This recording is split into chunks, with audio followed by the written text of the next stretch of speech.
गया और बोले, हे प्रभु, इस व्रत का क्या फल है, क्या विधान है, पूर्व किसने किया है और किस दिन करना चाहिए, प्रभु विस्तार से बतलाएं।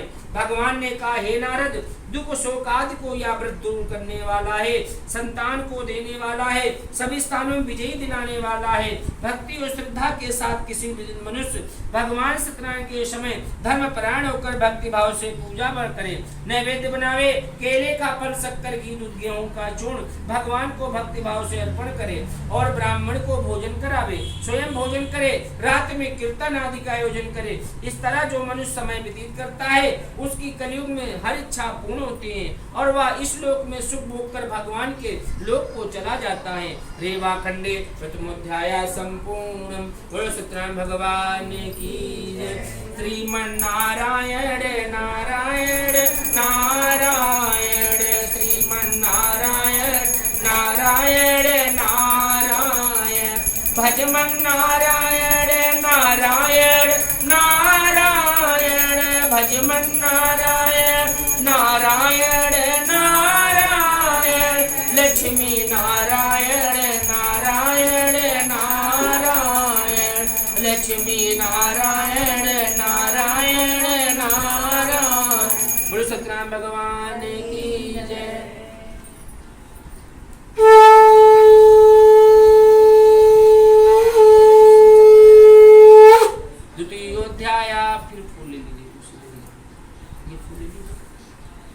सूत जी ने कहा, हे ऋषियों, जिन्होंने व्रत को किया है उनका इतिहास कहता हूँ, ध्यान पूर्वक सुनिए। सुंदर काशीपुरी नगरी में एक दिन धर्म ब्राह्मण रहता था।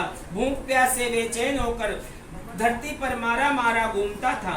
ब्राह्मणों से प्रेम करने वाले भगवान ने उसको दुखी देखा और ब्राह्मण का रूप बनाकर उसके पास जाकर खड़े हो गए और पूछने लगे, हे ब्राह्मण देवता, पृथ्वी पर क्यों मारे मारे घूमते हो, मुझसे कहो, मैं सुनना चाहता हूँ।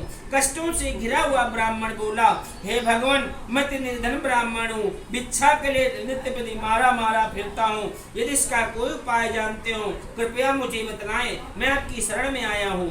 वित्त रूपी भगवान श्री सत्यनारायण स्वामी ने कहा, हे ब्राह्मण देवता, तुम श्री सत्यनारायण भगवान का व्रत करो, वही तुम्हें मनवांचित फल देने वाले हैं। तुम्हारी दरिद्रता दूर हो जाएगी।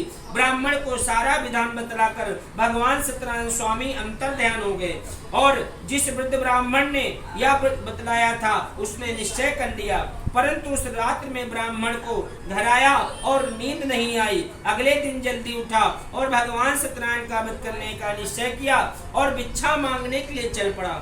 चलते चलते उसको भिक्षा में बहुत सा धन मिला। पूजन का सामान लेकर आ गया और अपने बंधु बांधवों को बुलाकर विधि विधान के अनुसार भगवान सत्यदेव का व्रत किया।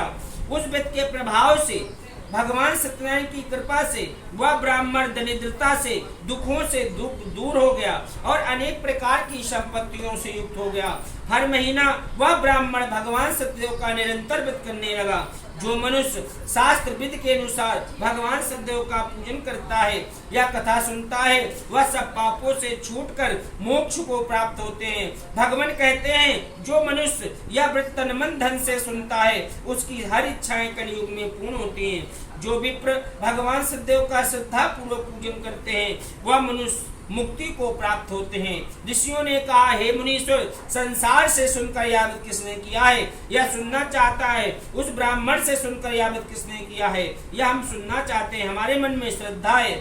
सूत जी ने कहा, हे मुनियों, जिस जिस प्राणियों ने व्रत को किया है सबकी कथा ध्यान पूर्वक सुनो। एक समय की बात है, वही ब्राह्मण धर्म के अनुसार भगवान सत्यनारायण का व्रत कर रहा था।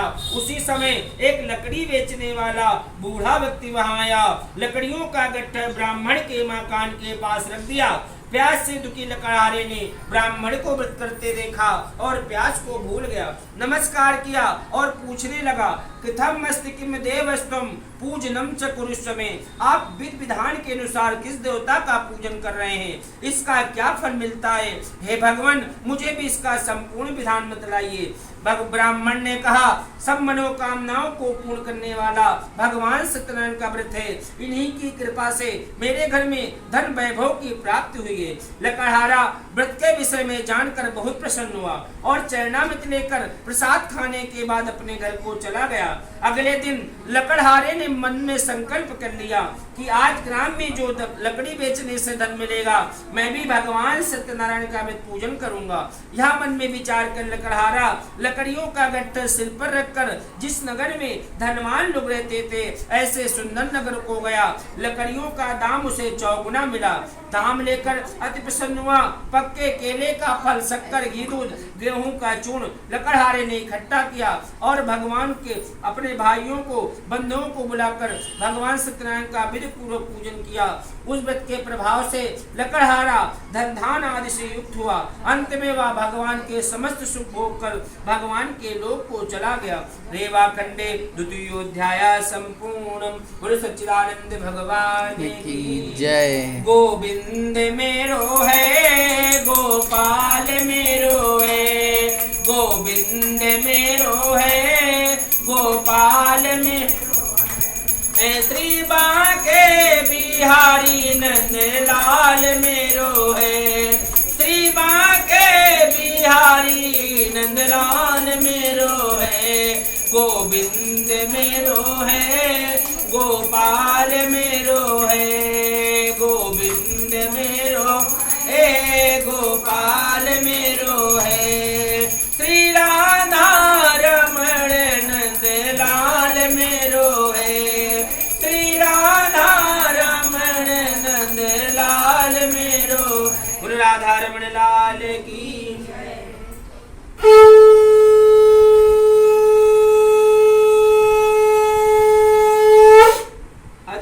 तृतीयोध्याय। सूत जी ने कहा, हे मुनियों, आगे कथा कहता हूँ। पूर्व काल की बात है। एक उल्का मुग नाम